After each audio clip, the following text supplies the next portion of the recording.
boa noite, obrigada pela companhia aqui na nossa live.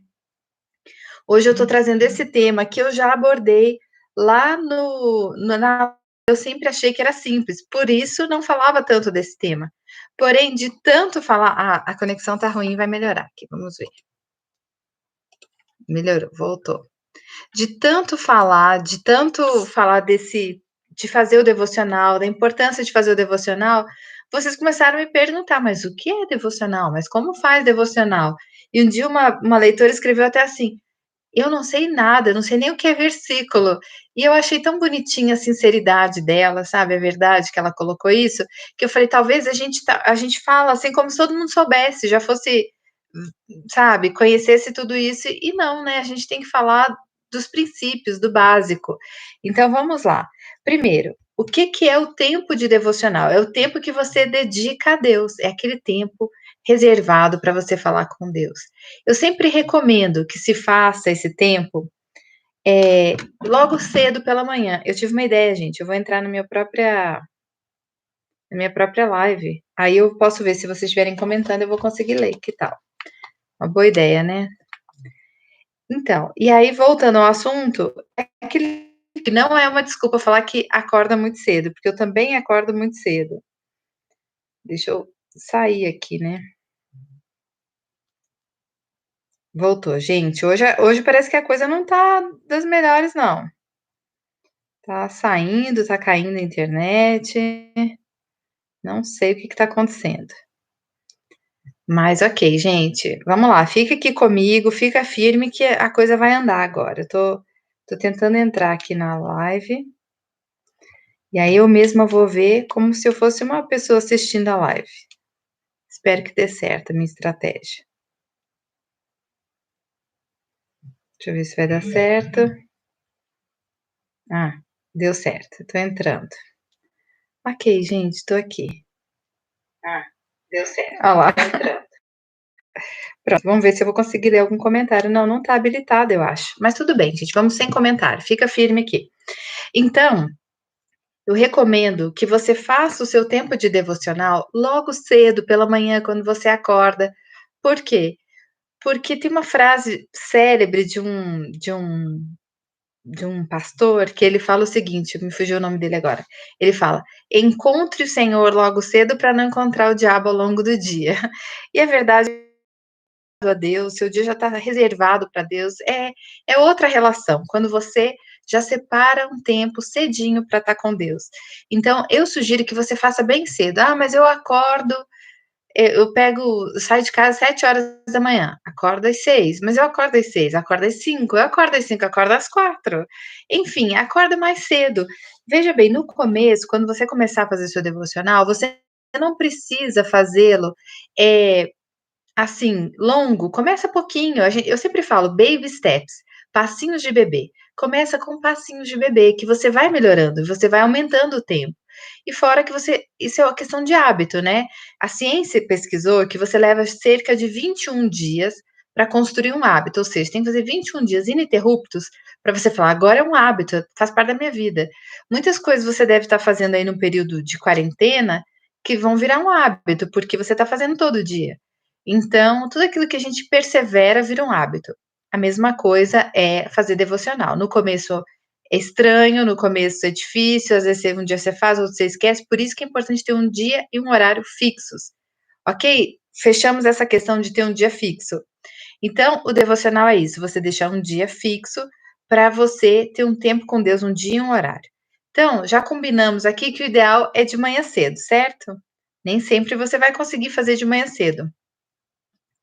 Mas tente sempre deixar a primeira hora do seu dia, os primeiros minutos do seu dia para o tempo de devocional. Como faz o devocional? Você vai fazer da seguinte forma: primeiro, você vai ler a Bíblia. E para ler a Bíblia, você tem que ter um plano de leitura. O que eu recomendo? Na internet tem vários planos de leitura. Eu estou usando agora um plano de leitura que está quase acabando, que é o plano de leitura que a minha igreja proporcionou, que é a Central.online, eles sempre oferecem plano de leitura, que é esse aqui, Decisões Determinam Destinos. São Ó, o tema desse devocional é: diante de tantas escolhas da vida, buscar a sabedoria na Bíblia é sempre a melhor opção. É voltado para a sabedoria. Então, foi uma leitura que começou em março e vai terminar agora em abril. Esse é um plano de leitura, tem vários, tem planos para você ler a Bíblia toda durante o ano. Quando você já leu a Bíblia toda várias vezes, você fica buscando planos diferenciados. Por isso que esse plano me agradou, porque esse é focado na sabedoria. E agora a gente até tá lendo o livro de Eclesiastes, que é o chamado livro da sabedoria. Então, é bom você ter um plano de leitura, porque o plano de leitura vai te guiar, vai ser aquele guia para você poder falar: "Hoje eu vou ler isso". "Ah, posso ler sem plano nenhum?". Pode, eu também já li assim. "Posso começar do começo, Janaína?". Pode, só que eu vou te falar, você vai desanimar. Não quero ser pessimista, mas é porque quando vem Gênesis, tudo bem, criação do mundo e tal, vai legalzinho. Êxodo, ótimo. Levítico já começa a ficar um pouquinho mais complexo. Aí quando chega lá no livro de Reis, aquele monte de história de reis, você vai começar a achar um pouco enfadonho, sabe? Juízes, talvez você não goste muito. Agora é diferente quando você lê dentro de um plano. Por quê? Quase todos os planos de leitura da Bíblia toda, eles vão começar com a leitura eh, dos evangelhos, que já é a história de Jesus na Bíblia. Então é muito mais legal, porque, parece que está mais dentro da nossa realidade. Então você lê a história de Jesus, aquilo te fascina, você já fica encantada. Aí você quer ler o restante, aí você vai lendo. No meu site, no elegantesempre.com.br, eu coloquei um texto chamado Como Ler a Bíblia. É só você ir no campo de busca colocar Bíblia que você vai encontrar. Como ler a Bíblia. Aí lá eu ensino como ler a Bíblia toda e quais livros você deve ler. Por exemplo, a gente sempre recomenda que se comece dos evangelhos e primeiro do Evangelho de João. Por que Evangelho de João? Eu acho incrível isso, porque João foi um dos apóstolos mais chegados de Jesus. Você talvez saiba disso já. E olha que legal. João gostava, de falar que ele era o apóstolo amado, ele começa o texto dele falando, né, que é o apóstolo amado. Mas eu acho incrível pensar que Jesus nunca falou que ele era o apóstolo amado, ele se auto-intitulou apóstolo amado. Mas realmente a gente sabe que ele era um dos mais chegados, ele viu a transfiguração de Jesus, ele teve nos grandes momentos, João estava lá, né, inclusive quando Jesus estava crucificado, ele estava ao lado de Maria. Então Jesus, ele é muito Jesus não, João é um evangelho muito importante para nós, é o chamado evangelho do amor, porque ele tem um jeito carinhoso de falar, então se você nunca leu a Bíblia toda, você começa por João, você já fica assim: "Ai, gostei disso, achei que esse livro é bom". E ele fala assim: "Filhinhos", ele é muito querido, ele é muito carinhoso, então é muito bom ler o evangelho de João. Começar com o evangelho de João, depois você vai ler os outros evangelhos, e aí se você for no meu site, você vai ver um programa de leitura para a Bíblia. Quando eu era criança, o meu pai falava assim: "Não pode ler Apocalipse". Gente, você quer fazer uma criança querer ler alguma coisa, é falar que não pode, né, porque aí despertou uma curiosidade tremenda. Então, às vezes, eu pegava minha Bíblia como se estivesse fazendo uma coisa muito errada, ia lá em Apocalipse e já lia, assim, como se estivesse fazendo uma coisa toda errada, sabe. E não é isso, é que Apocalipse é um livro que você deve deixar para o fim mesmo. Não só porque ele é o fim de todas as coisas, né, é o spoiler de Deus para nós, mas é porque é um livro complexo, cheio de figuras de linguagem, cheio de imagens que talvez exija uma maturidade espiritual. Se você for ler literalmente, você vai falar: "Dragão? Tantos olhos, tantas", sabe, vai ficar confuso. Então é bom você ler Apocalipse acompanhando um estudo bíblico de Apocalipse. Então na internet tem vários, pegue um bem recomendado por alguém da sua igreja aí. Eh, Se você olhar no site da minha igreja, na central.online, o pastor Sami fez vários estudos sobre Apocalipse, e são uma benção. Ele é um grande teólogo, então você vai ser edificado, assim, você vai ler e vai entender. Então é bom você ler e depois fazer um estudo, você fala: "Agora eu entendi", entendeu? É o segredinho. Meu esposo esteve nas igrejas de Apocalipse, né, nas igrejas que são citadas em Apocalipse, elas são locais que existem hoje, eles existiam já. Quando João que escreveu Apocalipse, quando João escreveu, esses lugares já existiam. E aí ele faz cartas, né, Jesus manda cartas para as igrejas que são lugares daquela época. esses lugares são possíveis de ser visitados. Hoje meu esposo esteve lá, e aí a palavra é viva, né? Você fala, uau, esse lugar existiu, por isso que Jesus falou isso, por isso e aquilo e tal, é muito legal. Mas é uma leitura um pouco mais, como é que eu vou dizer, densa. Então, não é uma leitura para você começar Apocalipse, senão você ficar meio maluca. Começa com outros textos, como os evangelhos, que é o recomendado. Mas, ok, você pode fazer esse plano de leitura. E aí, como que você vai fazer? Minha sugestão. Eu tenho um diário de oração que eu criei, até foi uma ideia que Deus me deu. Eu queria ter alguma coisa do ministério e eu não sabia o quê. Eu tenho muito temor, assim, de fazer alguma coisa assim, que eu acho que eu estou usando a palavra de Deus para ganhar dinheiro, entendeu? Porque eu não acho correto. Tem muita gente que faz isso, mas eu não acho correto. Então eu tinha esse temor, mas o meu esposo sempre me incentivando, amor, você vai nas igrejas, as pessoas têm que ter algo para poder levar de recordação desse momento e tal, e eu não sabia o que eu vou fazer. E eu fazia o meu diário num caderno, ele tá até aqui pertinho. Deixa eu ver se eu consigo pegar ele aqui. Eu fazia o meu diário num caderno. Tá aqui.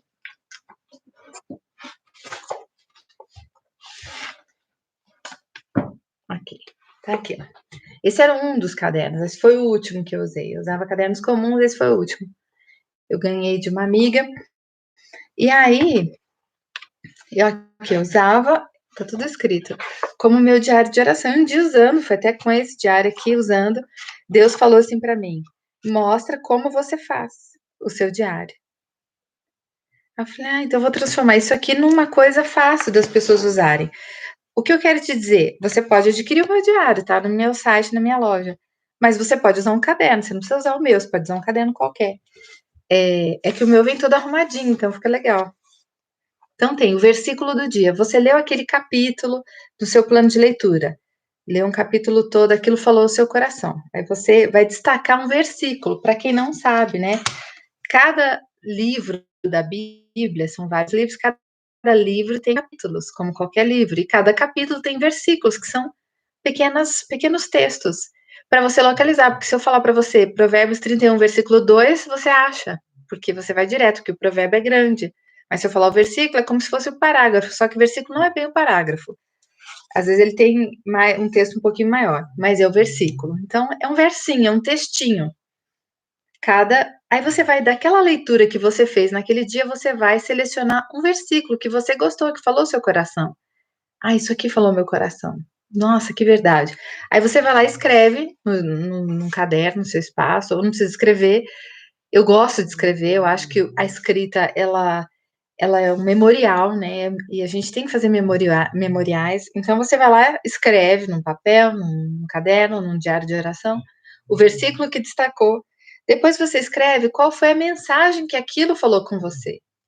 O que Deus falou com você, porque a palavra é viva, gente. Se você lê o mesmo texto várias vezes, ele vai falar coisas diferentes com você. Se você ler a minha Bíblia, agora eu tô lendo Eclesiastes de novo, não sei quantas vezes já li. Outras coisas estão aparecendo para mim, então tinham grifos que eu não tinha grifado, que hoje eu tô grifando, que isso é muito legal. Então, eu coloco o que Deus falou comigo nesse texto. Depois, eu faço a minha lista de gratidão. Aqui eu sou grata. Então, grata desde ter saúde, não ter pego o coronavírus, de não estar doente, de estar saudável, várias coisas que a gente tem que agradecer. Porque, gente, gratidão é a memória do coração, nós temos que agradecer. Eu estava falando com o meu esposo hoje, sabe? Muitas pessoas ficam me pedindo coisas o tempo todo. Coisas o tempo todo, o tempo todo, o tempo todo, o tempo todo. Eu brinco que eu não gosto quando eu estou num culto e o pastor fala assim: agora, irmão, levanta, agora põe a mão no seu coração, agora põe a mão no alto, agora abraça o irmão do lado, agora faz isso, agora. Porque eu tenho a sensação que vai falar assim: isso, bom garoto. Bem obediente, como se a gente fosse adestrado. Eu gosto da coisa mais espontânea. É claro que tem momentos de reverência, que você se levanta, que você se ajoelha, mas eu gosto da espontaneidade. E eu falei que às vezes eu me sinto assim, que tem pessoas que ficam, manda isso, fala aquilo, faz aquilo outro. Não fala, por favor, não fala obrigado, não tem mínimo de boa educação. Mas eu falei, gente, a gente faz exatamente isso com Jesus. Quando a gente vai orar e fica, Senhor, me ajuda nisso, me ajuda naquilo, faz aquilo outro, libera uma porta de emprego, ajuda a aumentar o meu salário, arruma meu filho, Senhor, acalma meu filho, Senhor, me dá um marido, Senhor, corrige meu marido, Senhor, muda meu marido. É uma petição sem fim. E eu penso assim, que horas que a gente fala, Senhor, obrigada. Por isso que no diário de oração, que você pode criar o seu diário, ou pode usar o meu, antes de qualquer pedido vem agradeço por. Primeiro os agradecimentos, a que você é grata. Depois vem os pedidos de perdão, no qual você se arrepende. E eu gosto de falar disso aqui, gente, porque a gente não pode chegar para Deus sem ter um coração quebrantado, porque Deus gosta de um coração quebrantado. Esse é o coração ensinável. Muitas pessoas me pedem conselhos, e eu noto quando o coração é ensinável ou não de cara. Por exemplo, às vezes eu vou falar com a pessoa e falo assim: "Você já fez isso?". "Não, isso eu já fiz, isso eu já sei, isso eu não sei o que", ela já me corta. Coração duro.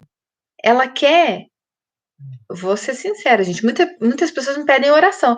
"Ô Janaína, ora por mim, por tal coisa", com prazer, eu amo orar, eu tenho uma lista aqui na minha frente, cheia de post-it que são pedidos de oração. E eu oro mesmo, porque eu sei o poder da oração. Mas tem pessoas que pedem oração, e aí eu falo assim, sempre falo: "Mas você já orou por isso?".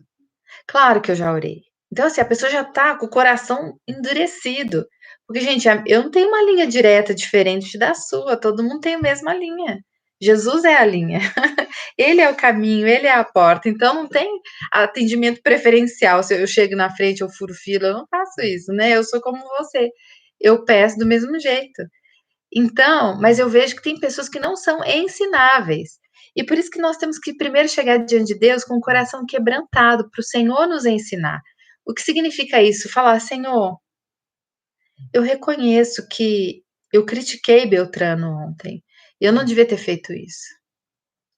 Senhor, eu reconheço que eu fiquei irritada demais com tal situação que não devia ter ficado. Isso é um coração ensinável que se arrepende, porque o Senhor não pode curar aquilo que a gente não confessa. Então, a palavra de Deus fala isso, né, que a gente deve confessar os nossos pecados para sermos perdoados. A gente fala para Deus para ser perdoado e a gente fala uns para os outros para ser curado. Esse é o efeito terapêutico da fala, que traz cura. Pode ver, quando você passa por uma situação difícil, quando você conta para uma pessoa, sabe, também não sai contando para qualquer pessoa. Quando você sabe, aquilo já é menos seu, já não é mais tão seu. Quando você conta para outra, aí cada vez é menos seu. Quando você testemunha na igreja, aí acabou, não é mais seu, agora já nem te pertence mais. Então, isso é o poder terapêutico da fala. É nisso que se baseia também boa parte do atendimento psicológico, na fala.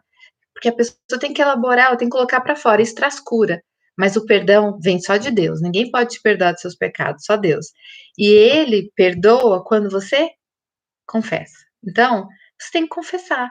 Eu vejo muita gente fala assim: "Janaína, ora por mim, porque eu sou uma pessoa muito invejada". Eu sou muito, as pessoas têm muita inveja, a família do meu marido tem muita inveja de mim, as pessoas têm uma inveja terrível de mim. E eu penso, eu nunca, nunca, até hoje, em quantos anos de ministério, nunca ninguém virou para mim e falou assim: "Janaína, ora por mim, eu sou muito invejosa". Ninguém pediu oração porque é invejosa, gente, mas muita gente pede para falar que é alvo de inveja. Primeiro, gente, a inveja, vamos deixar isso claro já que eu falei de inveja. A inveja apodrece os ossos de quem? De quem inveja, não do invejado. A inveja não pode fazer nada para você, gente, porque Deus é maior que a inveja. Agora, a inveja faz mal para o invejoso. Ela apodrece os ossos, segundo a Bíblia. Só para deixar claro. Então, mas pensa quantas vezes nós tivemos inveja de alguém. Ou da casa de alguém, da roupa de alguém, do cabelo de alguém, da maquiagem de alguém, do vestido de alguém. Enfim, pequenas coisas que às vezes você vai examinar seu coração, e a palavra de Deus fala isso: examine o homem a si mesmo, examine a você mesmo. Às vezes você está com inveja. Se você está falando mal de alguém, na verdade é inveja. É inveja da pessoa. Eu me lembro do meu caçula, uma certa ocasião, que ele chegou na escola, da escola, eu tinha ido buscá-lo, né? Ele entrou no carro, ele estava bem chateado. Aí eu falei: "Ô Pedro, o que que aconteceu? Por que você está chateado assim?". "Ah, porque chegou minha prova". Eu falei: "Você foi mal na prova?". Não, eu não lembro quanto que era a questão das notas, mas como se fosse assim, se fosse 10, ele tirou 7 ou tirou 8. "Ah, eu tirei 8". Daí eu falei: "Ah, filho, sua nota foi boa, por que você tá nervoso?". "Não, minha colega tirou 9,5 e estava chorando". Daí eu falei: "Mas 9,5? Mas por quê?". "Ah, porque ela sempre tira total, ela tirou 9,5, ela estava chorando, que absurdo e tal", e ficou indignado. Aí eu falei: "Meu filho, você não tá indignado porque ela estava chorando por causa da nota, porque se ela sempre tira 10, talvez para ela tirar 9, 9 e pouquinho, foi uma queda. Você tá nervoso porque você tá com inveja, porque você queria ter tirado aqueles 9,5 e você não tirou. Então sabe o que nós vamos fazer agora? Nós vamos orar, pedir a Deus pra tirar isso do seu coração". E ele, pequenininho, muito bonitinho, pegou, fechou as mãozinhas assim, fez uma oração. E eu falei: "Repete comigo, Deus, perdoa que eu tô com inveja da minha colega. Me perdoa, Senhor, eu não quero sentir inveja. Eu quero ter empatia, compaixão". Sabe, gente, às vezes a gente confunde os nossos sentimentos, então a gente sempre tem que entender o que a gente tá sentindo, que às vezes o pecado, a gente tá criando ele aqui de estimação, e a gente não pede perdão, não muda. É igual eu vejo muita gente fala assim: "Ah, meu casamento é difícil, meu marido é difícil". Eu nunca vi alguém falar assim: "Olha, eu preciso ter mais paciência com meu marido, eu preciso ser mais amorosa com meu marido, eu preciso ser isso". Não, a pessoa sempre põe a culpa no outro, porque é mais fácil, gente, é mais confortável. E quando você, no seu devocional, pede perdão, você está reconhecendo onde você tem falhado. Examine o homem a si mesmo. Faça examine a si mesma todos os dias, no seu tempo de devocional. E por que que eu falei que é tão importante de manhã? Porque quando você faz esse devocional à noite, mulher que está me ouvindo, você sabe, a nossa agenda é muito ocupada, a gente faz trabalho, trabalho de casa, cuida de menino, arruma mesa, não, é são mil atribuições. Aí o que acontece? Você fala: "Não, vou orar à noite". Aí quando você deita, tem mulher que pega a Bíblia e me conta, pega a Bíblia, dorme com a Bíblia. Não conseguiu ter uma leitura de qualidade. E a palavra de Deus é igual uma faca, gente, ela penetra, ela corta, você fica sem fôlego. Por que você não sente isso? Porque você está lendo de qualquer jeito. Quando você vai ler a Bíblia, não pode ser de qualquer jeito, você tem que falar: "Senhor, a sua palavra é viva, revela ela para mim". Toda vez que eu vou ler a Bíblia, eu peço: "Senhor, se revela para mim", e ele se revela. E se um dia eu leio querendo cumprir tabela, sabe, "Não, eu tô com pressa, hoje vou ler de qualquer jeito", pego meu programação e vou lá, é como se fosse uma leitura vazia. Sabe quando você lê um texto que você nem prestou atenção, depois tem que voltar a ler de novo? É a mesma coisa. Mas quando você lê pedindo: "Senhor, se revela a mim", a palavra de Deus faz assim, tá, você fala: "Uau!". Você tem revelações mesmo com a palavra de Deus. E aí voltando para a etapa do devocional, então vamos recapitular? Leu um capítulo dentro de uma programação, que pode ser a programação que você pegou de um site, pegou da sua igreja, pode pegar da minha igreja, ou você está lendo, decidiu ler a Bíblia toda, então você tem uma programação para ler a Bíblia toda. Você leu aquele capítulo, eu recomendo que você não leia mais de um capítulo, porque fica um pouco cansativo e você absorve menos. E às vezes 2 capítulos você ficou: "Ah, os 2 falaram comigo, o que que eu vou destacar?". Então leia um para absorver bem. Aí aquilo que falou mais, que gritou o seu coração, você vai colocar o que Deus falou com você sobre isso. E aí é um tempo seu, você pode fazer isso verbalmente, oralmente, em pensamento, ou pode transcrever como eu faço, que eu recomendo.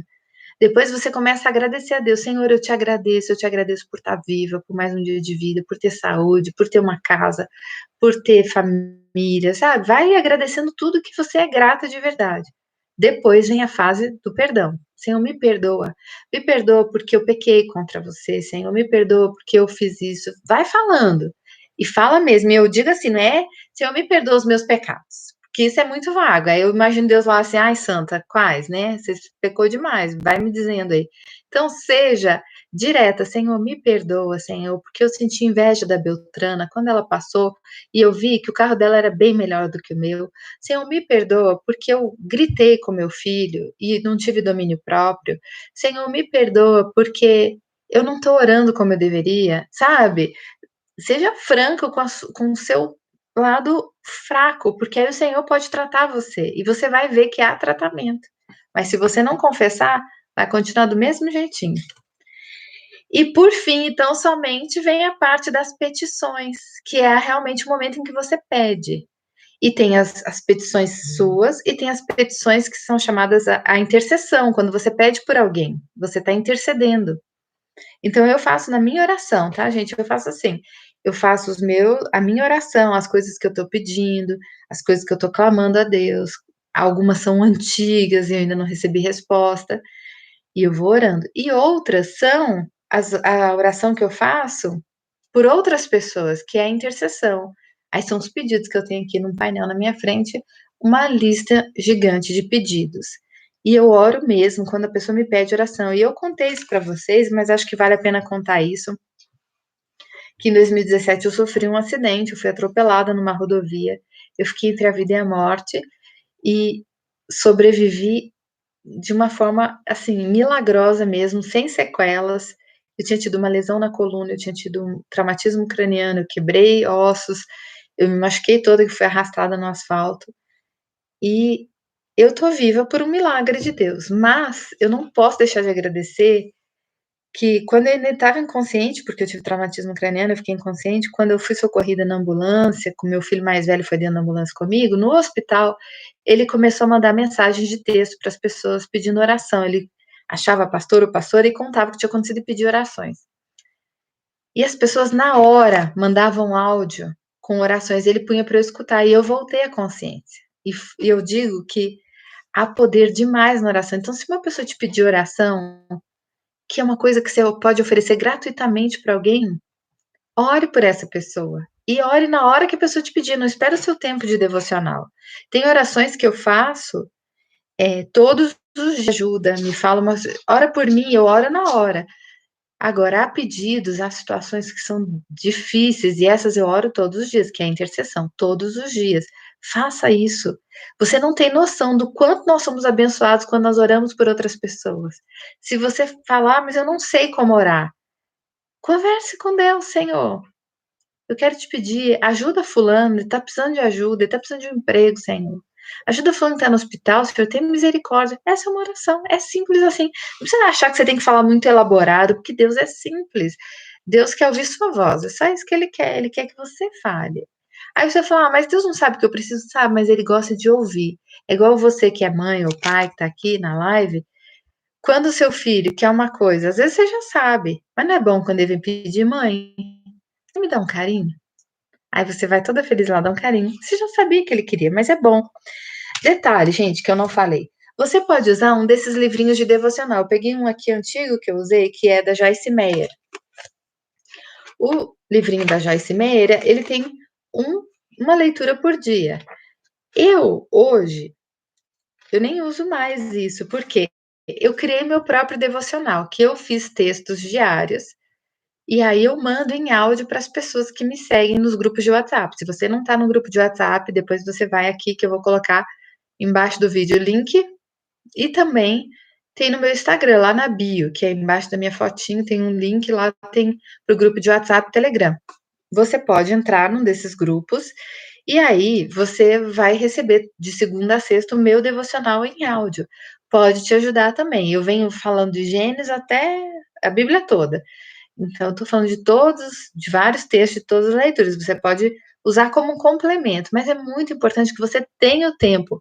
Gente, o meu devocional que eu mando sou eu, é o que Deus falou comigo naquele texto, mas Deus quer falar com você coisas diferentes. Então, ajuda a ouvir o devocional, ajuda, porque às vezes você quer uma palavra, então vem aquela palavra e é gostoso. Mas o que é mais importante? Que você tenha o seu tempo, porque Deus quer falar coisas únicas e exclusivas com você, que Ele não falou comigo, Ele quer falar só com você. Esse é o tempo de devocional. Mais algumas coisas que eu queria comentar com você. É, não abra mão desse tempo. As grandes revelações que eu tive por parte de Deus foram através do tempo de devocional.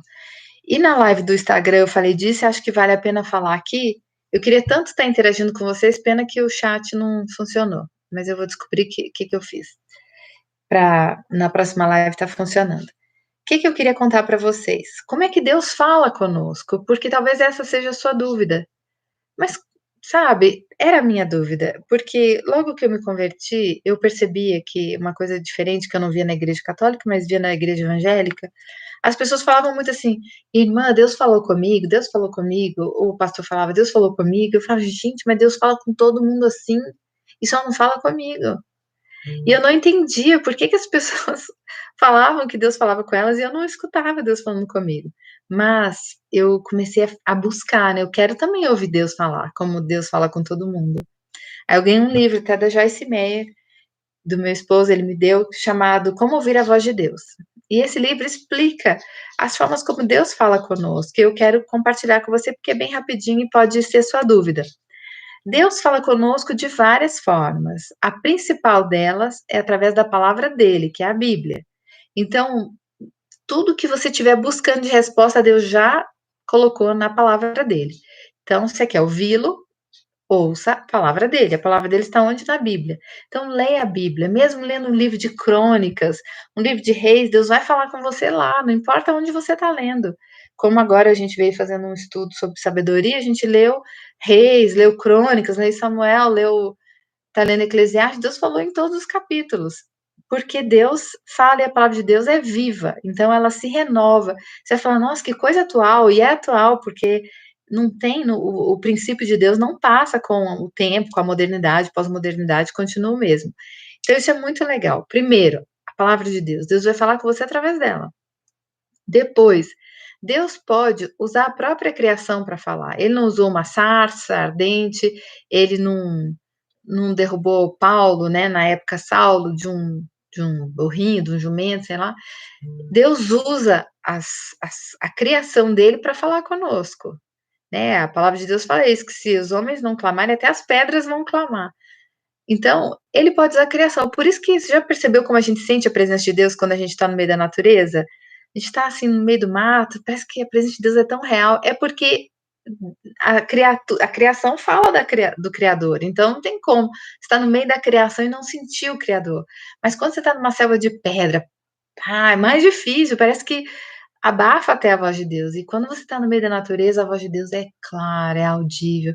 E Deus vai falar com você assim, ó, um passarinho vem, voa, e você está pensando, Deus, fala comigo, aí vem uma situação que vai falar com você. Então Deus usa a criação dele para falar conosco. Terceira forma como Deus fala, Deus também fala conosco através das pessoas. E não precisam nem ser cristãos, Deus usa quem ele quiser. Então, Deus usa pedra, então Deus usa o que ele quiser. Eu falo assim, Deus usou jumento, Deus pode até me usar, né? Deus usa o que ele quiser para falar com a gente. Então, às vezes Deus usa pessoas. Eu me lembro depois do meu acidente, 2 meses depois eu já estava pregando de novo nas igrejas, ainda com fratura e tal, porque demora, né, sarar, mas estava indo. E no primeiro dia, na primeira igreja que eu fui, da pastora Patrícia, uma igreja lá no Barreiro, em Belo Horizonte, eu estava assim, com medo, né, porque eu tive perda de memória recente, logo depois do acidente, então eu estava com medo, será que eu vou lembrar? Será que eu não vou esquecer das coisas? Será que eu não vou confundir os versículos? Não vou fazer uma bagunça? Então eu estava com um pouquinho de medo. Mas eu fui com medo, porque coragem não é falta de medo, né, coragem é ir com medo, eu fui com medo, confiando, né, eu gosto de sentir medo, porque aí eu tenho 2 passos para Deus agir, se eu estou muito autoconfiante, eu fico muito dona de mim, e eu não gosto, eu gosto quando eu realmente eu estou com medo, porque eu falo: "Deus, se o Senhor não subir comigo nesse altar, eu não consigo, Senhor, se o Senhor não falar comigo, eu não consigo". E aí, a graça de Deus vem e abunda, né, então é muito bom. Mas enfim, nesse dia eu estava lá, antes de eu subir no altar, no púlpito, a pastora aconteceu um acidente com uma pessoa, a pastora pediu oração por essa pessoa e na hora que ela foi contar do acidente, falou: "Olha, ele estava mexendo num carro e o carro caiu, ele está sendo levado agora para o hospital com traumatismo craniano", e era o que tinha acontecido comigo. E eu falei: "Deus, o senhor tem um péssimo senso de humor, como é que o senhor faz isso? Eu já estou nervosa, o senhor vai fazer eu orar ainda por uma pessoa que teve um acidente parecido com o meu, que machucou como eu". Mas enfim, naquela hora todo mundo na igreja orou e ok, fui pregar. E preguei a palavra que já estava, né, preparada e tudo mais. No final, eu sempre gosto de fazer uma oração final. E na oração final, eu estava orando pelas mulheres, era um evento de mulheres e tal, pelo tema do evento e não sei o quê. E de repente eu comecei a falar desse homem, que eu nem me lembro mais, mas eu comecei a orar por ele, eu não lembro da oração. Eu só sei porque me contaram que estava movida pelo Espírito Santo, né, na hora da oração, uma pessoa no meio das pessoas lá se agitou e queria falar comigo, falou: "Eu quero levá-la, quero levar a Janaína embora para casa".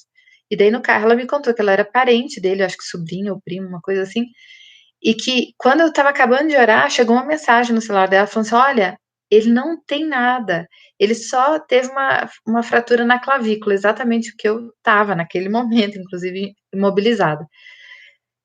E aí eu falei: "Nossa, Deus é um Deus de detalhes". Daquele dia em diante, eu fui em várias igrejas que acabava o culto, minha irmã chegava assim: "Deus falou para mim, para você orar pelos enfermos". e começou a me provocar, assim, sabe, várias pessoas, até igrejas que não tem muito essa coisa de entregar a palavra, porque você que se você é do meio evangélico, você sabe, tem vários, formatos, né, não sei, de igreja. E na presbiteriana é uma igreja mais tradicional, não é costume as pessoas chegarem: "Ah, irmã, Deus mandou te falar isso". E lá numa presbiteriana, uma irmã chegou para mim e falou assim: "Ó, Deus falou pra eu te dizer que é para você orar pelos enfermos, que eles vão ser curados". E eu peguei aquilo para mim, eu falei: "Uau, isso é de Deus mesmo, porque tá se repetindo, muita gente falando a mesma coisa", eu comecei a orar pelos enfermos. E eu vi muitos milagres, eu tenho visto, mas muitos maiores que o meu. Eu já achava, assim, que eu tinha meu milagre era incrível, mas eu vi coisas muito maiores que meus olhos mesmo não acreditam, é realmente é de Deus. Então o que eu quero te dizer com isso, Deus usa pessoas também. Às vezes é até para te encorajar, para te fortalecer, para falar: "Vai, faz isso mesmo". Porque às vezes você fica na dúvida: "Será que sou eu que estou querendo fazer isso?". Então Deus usa pessoas, acredite, Deus usa pessoas. E se você quiser ter certeza, fala: "Deus, se for para eu fazer isso, manda alguém me ligar agora. Senhor, manda alguém falar comigo. Senhor, se o Senhor quer que eu fale isso, que agora alguém faça isso". E acontece, gente, porque Deus não quer que você tenha dúvida, Ele quer que você tenha certeza. Então, Deus usa pessoas. E por último, Deus fala conosco com uma voz mansa e suave, que muitas vezes a gente confunde com a consciência, a gente fala: "Ah, sou eu que estou pensando isso". Mas eu vou te ensinar a saber se é consciência ou se é Deus falando. Primeiro, Deus nunca vai falar para você fazer algo que vá contra a palavra dele, por isso é importante conhecer a palavra dele. Vou dar um exemplo, você está infeliz no seu casamento, as coisas não estão melhorando e você está pedindo a Deus uma resposta, e de repente aparece um homem maravilhoso, bonito, te seduzindo com palavras doces, mansas, agradáveis, e você fala: "Isso é de Deus para mim, porque eu estava reclamando do meu casamento". Irmã, Deus nunca vai colocar você para ir contra a palavra dele. Se Deus preza pela fidelidade, ele nunca vai te levar à infidelidade. Eu já escutei mulheres falando que separaram porque Deus mandou. Não, Deus não faz isso. Deus não manda ninguém separar, porque Deus não vai contra a palavra dele, entendeu? Então, por isso você tem que conhecer a palavra dele, senão você pode achar que é Deus falando e não é, é só a sua vontade, é só a sua carne falando, é só a sua vontade de fugir do problema, enfim. Então, primeiro, para saber se é sua consciência ou não, Deus nunca vai falar com você contra a própria palavra dele, certo? Ele não tem contradição. Segundo, são as coisas que Deus fala com você são coisas que você, pela sua capacidade, você não teria como pensar. Não teria como você ter essa ideia, você fala: "Não tem como". Eu já tive coisas assim que eu orei à noite e fui dormir. Quando eu acordei de manhã, eu estava dormindo, eu acordei e falei: "Eu vou fazer isso". A ideia veio. Aí eu sei que é de Deus, porque eu não tinha como ter pensado nisso, eu estava dormindo e acordei com a ideia. Sabe quando você acorda com a ideia? Uma ideia que não vai contra a palavra de Deus, que é uma solução, que é estratégica, é de Deus. Então, por isso vem essa voz mansa e suave. A palavra de Deus fala, é uma voz mansa e suave. Por isso que a gente às vezes confunde com a nossa consciência. Será que sou eu que estou pensando isso? Não. Deus é tão amoroso que a gente fica esperando que Deus vai falar assim: "Ó, Janaína, faça isso, minha filha". E Deus não vai fazer uma voz, assim, que assuste, ele vai usar a voz que é familiar para mim. Então uma voz mansa e suave, que eu vou achar até que sou eu que estou pensando, mas como assim que eu estou pensando isso? Eu não tenho capacidade de pensar isso. Como eu já tive tantas coisas que Deus falou para mim que era impossível saber, era impossível pensar, eu não tenho capacidade para isso. Ou coisas que Deus anteviu e me falou: "Não faça isso, não faça isso". E daí as pessoas falam: "Mas como você sabia?". "Eu não sei, Deus falou, porque eu não tenho como saber disso". Então esse é um dos jeitos de saber. Tem algumas outras formas, eu acho que basicamente isso é o que você precisa saber hoje, se Deus está falando com você. Eu espero que você tenha gostado da nossa live. Infelizmente hoje eu não consegui bater papo, eu vou tentar corrigir aqui, mas se você gostou desse vídeo, não esquece de se inscrever no canal, de ativar as notificações, o sininho e de ficar de olho, porque sexta-feira a gente tem outra live, uma live muito especial. Eu espero você